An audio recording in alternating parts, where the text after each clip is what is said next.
एक ईमानदार गधा। एक गांव में एक व्यापारी हुआ करता था जिसके पास एक भूरा नाम का गधा था। उस गधे में एक खासियत ये था कि वो इंसानों की तरह बात करता था। लेकिन व्यापारी उस भूरा नाम के गधे से बहुत ज्यादा काम करवाता था। इतना काम करने के बावजूद भी भूरा अपने मालिक से काफी प्यार करता था, जबकि उसका मालिक भूरा को खाना भी कम देता था। भूरा के माँ बाप भी उसी व्यापारी के यहाँ काम करते थे। उस व्यापारी की एक छोटी सी बेटी थी जिसे भूरा स्कूल छोड़ने के लिए ले जाता था और वापस घर भी लाता था। भूरा व्यापारी के लड़की को एक अच्छा दोस्त मानता था क्योंकि वो उसके साथ में बहुत अच्छी व्यवहार करती थी।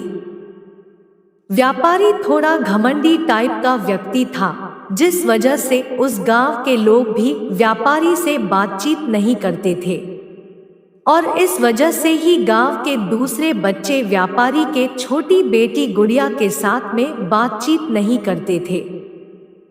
अब गुड़िया के पास सिर्फ एक ही दोस्त था, भूरा। वो उसी के साथ स्कूल जाती थी और उसी के साथ खेलती भी थी।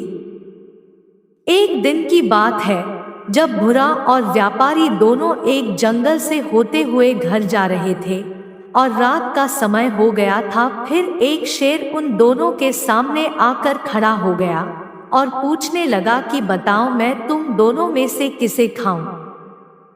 व्यापारी रो रो कर बोलने लगा कि मुझे मत खाओ, मैं बहुत गरीब हूँ। तुम इस गधे को खा जाओ क्योंकि इसका कोई नहीं है और ये किसी काम का नहीं है। शेर ने व्यापारी को जाने के लिए बोला और फिर व्यापारी वहां से भागने लगा। इतना में वो शेर एक देवी का रूप ले ली, क्योंकि वो शेर नहीं बल्कि एक देवी थी।